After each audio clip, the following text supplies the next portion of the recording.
Hey, Mr. Bohoric here, and I want to do solving multi-step equations with fractions and decimals. So, there is no extra notes for today, so we are just going to jump right into some examples. Just keep in mind, if you've watched the other video on solving multi-step equations, we're kind of following the same basic rules: simplify, undo adding and subtracting, undo multiplication and division. So let's jump right in. So we're going to start with our first example here, and we're going to do 2/3 times n minus 6 equals 22. Alright, so what we can do is just go ahead and just jump right into this. So I see some subtraction, so let's undo that. Let's add 6 to both sides. Okay, so these cancel out, leaving us with 2/3 n equals 28. And what do we have here? Well, keep in mind we have 2/3 times n equals 28. Well, if you had 2 times n, you would divide both sides by 2. But since you have 2/3 times n, why not just divide both sides by 2/3? So divide by 2/3. And these cancel out. And 28 divided by 2/3, well, that's a little bit of fraction operations, but not that bad. So remember, that's the same as 28 over 1 times 3 over 2, second fraction. Don't be shy, flip yourself, and multiply. So 28 times 3, that's 84. And 1 times 2, that's 2. So 84 over 2, 42. So n is 42. Now keep in mind, that's not the only way to solve this bad boy. Okay, go back up to the top. So 2/3 n minus 6 equals 22. Why not multiply both sides by something? See how we have a denominator here, a 3? Well, what we can do is try to get rid of the fraction. And remember, it's an equation, so we are allowed to multiply both sides by a number. As long as we do it on both sides, it's okay. So I'm trying to think, what can I multiply 2/3 by to make the fraction part of it go away? So 3. 3 over 1 times 2/3, that's 2. So we should multiply both sides by 3. And remember, it's the whole side times 3. So let's write in this color. How about 3 times 2/3 n? Well, we already kind of figured that out. That's going to be 2n. And 3 times 6, don't forget that one, is minus 18. And then 22 times 3, that's 66. Let's go ahead and solve this one. So add 18 to both sides.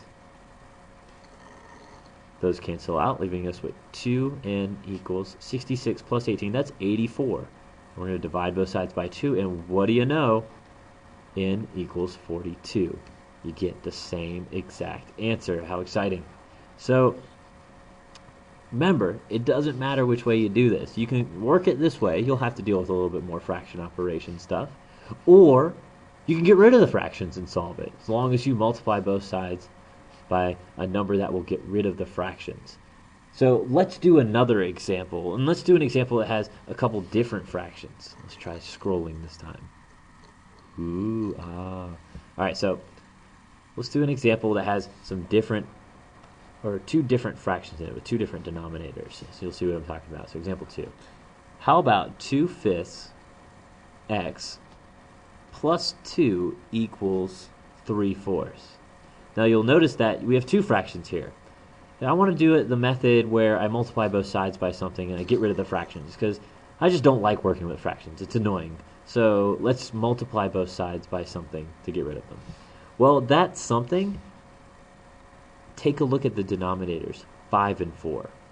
What would be the least common denominator of 5 and 4 if you had to find a common denominator? Well, that'd be 20. So we want to multiply both sides by 20. So let's do that. We're going to have 20 times 2/5 x plus 2 equals 3/4 times 20. Alright, cool. So I'm going to multiply both sides by 20. Now, keep in mind, when you multiply both sides by 20, that should get rid of all of the fractions. And if it doesn't, then we either multiplied wrong or we didn't find the right LCD. So 20 times 2, that's 40. And 40 divided by 5, that's 8. So 8x. Now 20 times 2, that's easy. That's 40. So 8x plus 40. And 3/4 times 20. Well, 20 times 3, that's 60, divided by 4, 15.